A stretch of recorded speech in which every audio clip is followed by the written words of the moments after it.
안녕하세요. 저희들 또 돌아왔어요. 저희 오랜만에 네. 뵀는데 오늘은 외국인 보호소의 실태를 알아보기 위해서 외국인 보호소 하면 어떤 생각이 드세요, 가빈님은? 보호소가 아닌데 보호소라고 하고 있는. 뭐 사실 외국인들이 가는 교도소라고 생각을 하시면 돼요. 강제퇴거 명령이라는 걸 받고서 외국인 그 명령을 받은 외국인 분들이 이제 가는 곳인데요. 이 강제퇴거 명령은 그러면 누가 받느냐? 이거는 출입국관리법 46조에 이렇게 잘 규정이 되어 있어요. 굉장히 그 종류들이 많은데요. 몇 가지만 좀 말씀을 드려 보면은 주로 이제 사증에 이제 비자에 문제가 많은 분들, 예를 들면은 뭐 유효한 사증을 소지하지 않고 입국을 했다거나, 아니면 허위 초청 등의 행위로 입국을 하셨다거나, 아니면 입국을 일단 하셨는데 이제 한국에서 지내시면서 뭐 대한민국의 이익이나 뭐 이런 공공의 안전을 해치는 행동을 할 염려가 있어 보였다. 혹은 뭐 한국 사회의 선량 풍속을 해치는 이런 행동을 할 염려가 있어 보였다. 행정법을 위반해가지고 저희가 또 벌금을 낼 수 있거든요. 범칙금을 낼 수 있는데 그 벌금이 뭐 초과범의 경우에는 500만 원 이상 되면은 이제 또 강제퇴거 명령을 받고요. 당연히 형법 위반, 범죄를 저질러도 벌금이 나올 수가 있잖아요. 그래서 초과범의 경우에는 300만 원 이상 정도, 아니면 뭐 성관련 범죄라거나 마약 관련 범죄는 이런 벌금의 액수와 상관없이 이렇게 벌금형만 받으면은 바로 이런 강제퇴거 명령도 받으죠. 이제 이 부분이 좀 많이 문제가 되는 부분인데, 단순히 체류 자격을 부여받지 못하거나 아니면 연장받지 못한 사람들, 요즘에는 체류 기한이 하루만 지나도 바로 그것이 단속이 되면은 바로 구금이 되고 있는 실정이거든요. 정말 단 하루만 지나도. 그래서 이런 분들도 뭐 이렇게 범죄를 저지른 사람들과 비슷하게 그냥 같이 이렇게 취급이 되면서 바로 구금을 시켜버리니까 이런 부분들이 좀 이제 문제가 되고 있는 것이죠. 그럼 만약에 징역형을 받으신 분들은 네. 여기로 가는 건 아니고 그때는 교도소로 가는 거죠? 네, 교도소에서 이제 징역형을 사시고 그 다음에 다시 또 외국인 보호소로 오셔가지고 본국으로 가기 전까지 이제 보호소에 계시다가 본국으로 돌아가시게 되는데, 그 부분도 저희는 사실 문제 제기를 하고 있는 거예요. 이거 사실 이중적으로 또 처벌을 받는 것이잖아요. 어떻게 보면. 왜냐하면 보호소가 또 하나의 구금시설이기 때문에. 얼마나 열악하길래 네. 사실상 뭐 감옥이다 이렇게 말을 하고 있는 거예요? 이 외국인 보호소에 실태조사를 가본 적이 있어요. 교도소 생활을 하시다가 이제 거기서 징역형을 살고 나오셔서 거기 이제 외국인 보호소에 또 계신 분이 계셨는데, 그분 말씀에 의하면 교도소보다도 못한 시설이다라는 말씀을 하시더라고요. 그러니까 뭐 식사면에 있어서도 그렇고 시설면에 있어서도 그렇고, 그리고 뭐 일단 철창 안에서 갇혀서 지내시는 거죠. 외부에 나갈 수 있는 시간은 그것도 딱 운동할 수 있는 시간이 다인데 뭐 한 주에 2번 정도, 한 뭐 30-40분 정도씩 이제 배정이 되어 있는 걸로 알고 있고요. 갔다 보셨으니까 거기 시설이 얼마나 또 열악한지 좀 보셨을 텐데 어떠셨어요? 사실은 좀 믿을 수가 없을 정도였던 것 같아요. 네, 일단 옷도 지금 한 벌만 지급돼서 그거를 좀 빨아서 좀 말리고 있었는데 점호하는 시간이 있나 봐요. 그때 이제 그 젖은 옷을 입어라, 입고 있어라. 그 외국인 분들을 대할 때 그 태도 면에서도 굉장히 인격을 존중하지 않고 너네 나라로 돌아가라.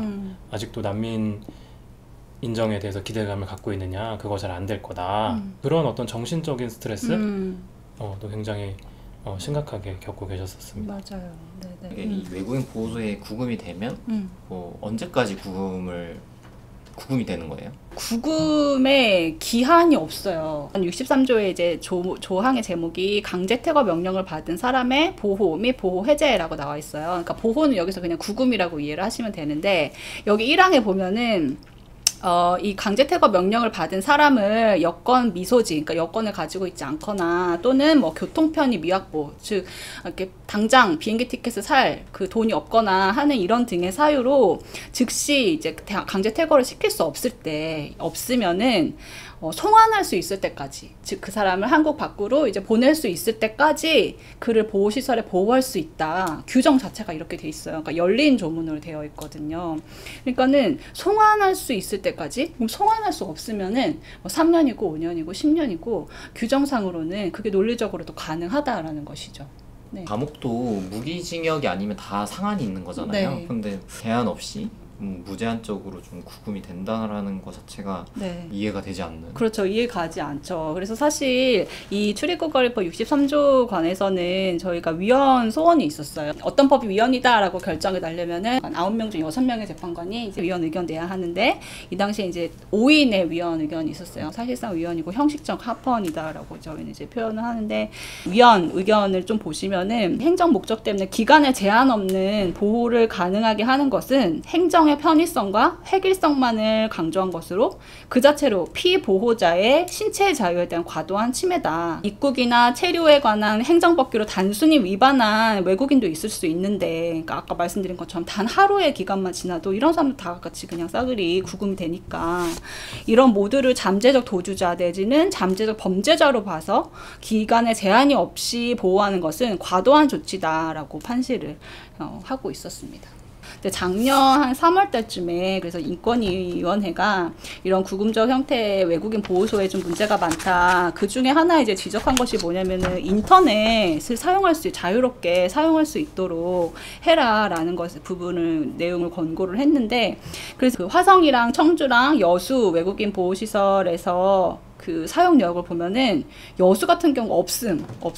7개월이나 되는 기간 동안 아예 없고요. 설치 장소가 외국인분들이 왔다 갔다 하시는 그런 공간이 아니라 이런 뭐 화성 같은 경우는 고충 상담실에, 또 여수 보호시설 같은 경우에는 변호사 접견실에 놔뒀어요.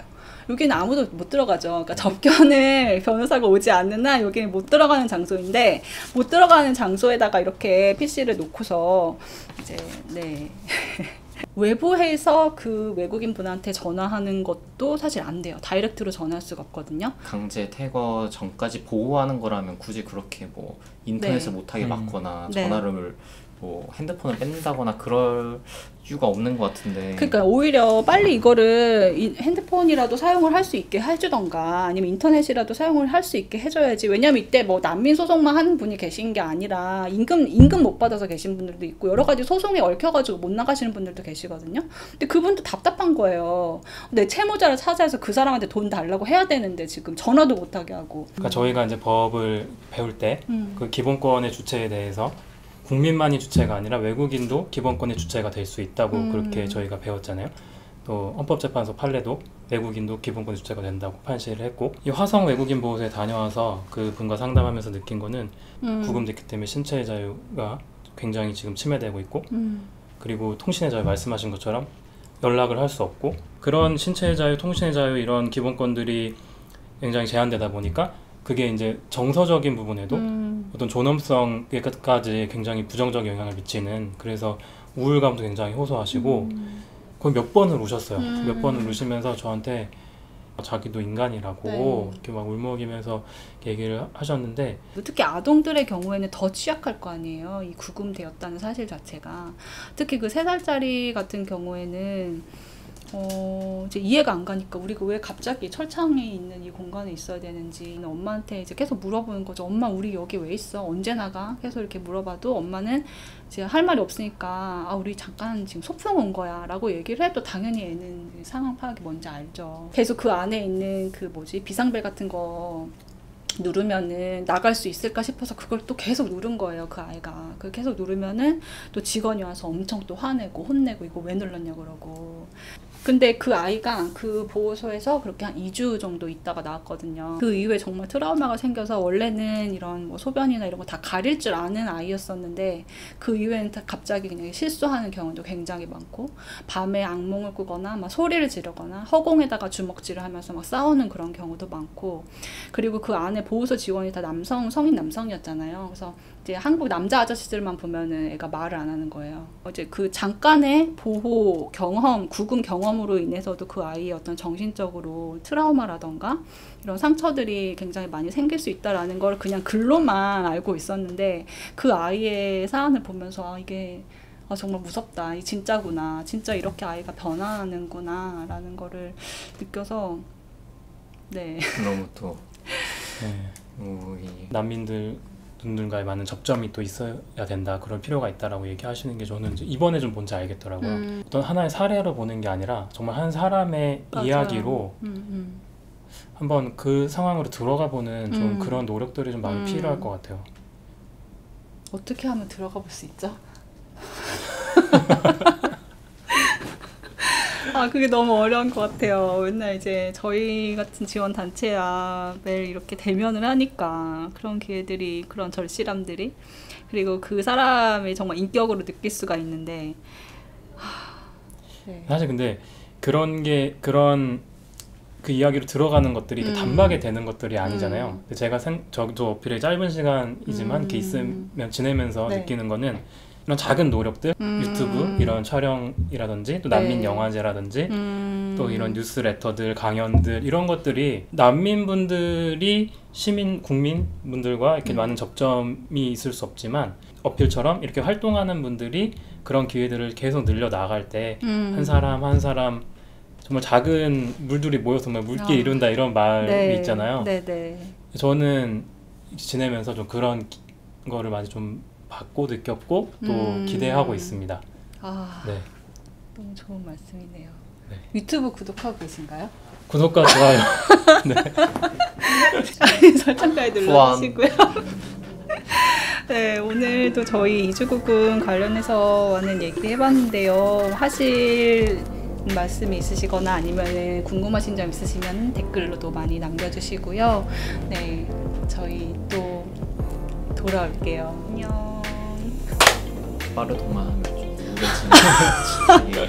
아니, 성현 제가 너무 우울한 얘기를. PD님 또 표정 또 굳어서 또 오늘 또 길게 해서 그런가 또 좀 많이 보다가 긴 타이거 또 먹어가지고. 아, 네, 그러게요.